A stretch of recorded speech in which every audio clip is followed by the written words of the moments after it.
Dawn of the Dead. So I'm gonna be real here. I just got done watching CINEMASSACRE's review of Dawn of the Dead, and I gotta say that he's wrong. The movie is not a masterpiece.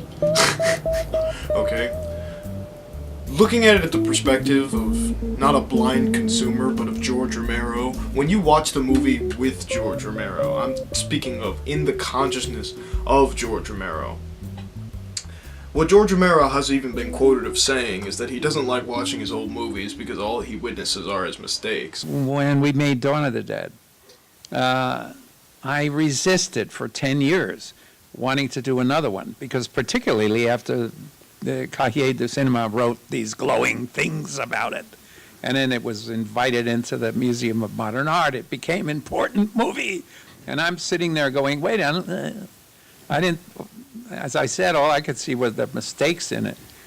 So when I watch Dawn of the Dead, I take that into perspective, and I focus more on his mistakes, on what even I would perceive as poor filmmaking.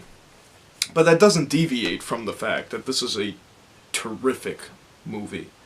I mean, visually, it's one of the most captivating things I've ever seen that really doesn't have that much focus on it, you know? I mean, in terms of audience perspective. Obviously, you know, these types of films gain an audience over time, but I mean, that's just the sad perspective of, hey, listen, our species was too dumb to recognize this as a piece of art, so it takes time. It's really aged wine, you know? It's like the better stuff is just age, you know? It doesn't just happen immediately and then it goes away, you know? It's kind of like, it's aged wine. That's what Dawn of the Dead is. It's aged wine. When the movie begins, its soundtrack is mainly like a scattered out mess because there's so much going on visually. You have the news broadcasts, you have people speaking and talking, you know, and you got people yelling, and then there's over the course of like the first couple half an hour, you know, you're already in the mall at this point. It's just the music changes a lot to where, you know, you kind of almost get bored with it because you don't know which tone to honestly feel. It jumps around and you're just kind of like, you know, it's just because there's so much going on.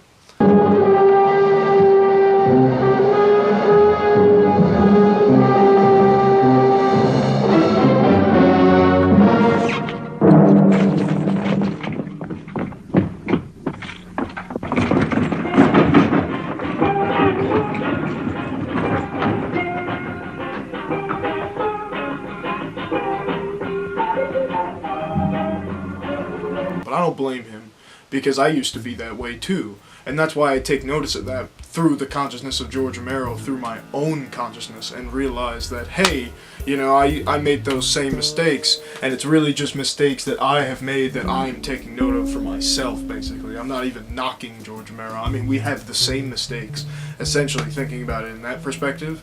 So, there's even a shot where Flyboy is walking down the steps, and it's kind of like, you know, the Trinidad dude and, you know, the crazy hick white guy are, like, kicking ass, and they're punching zombies and, like, doing a bunch of rebellious shit, and then it cuts to Flyboy and his wife, and, like, they're just kind of standing there, like that, and then he runs down the stairs, and then she's just like, don't go out there. It's just like, why didn't you just cut to the shot of her saying, don't go out there? I mean, I'll even do it myself just so you can see what I'm talking about.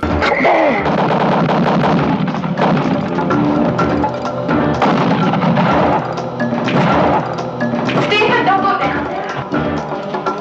It's all right.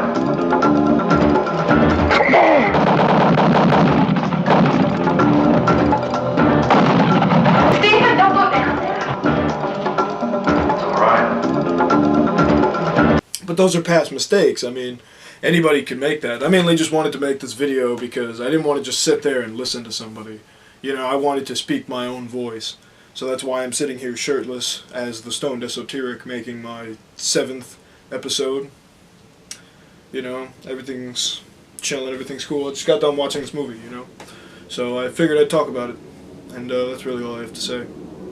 Good night.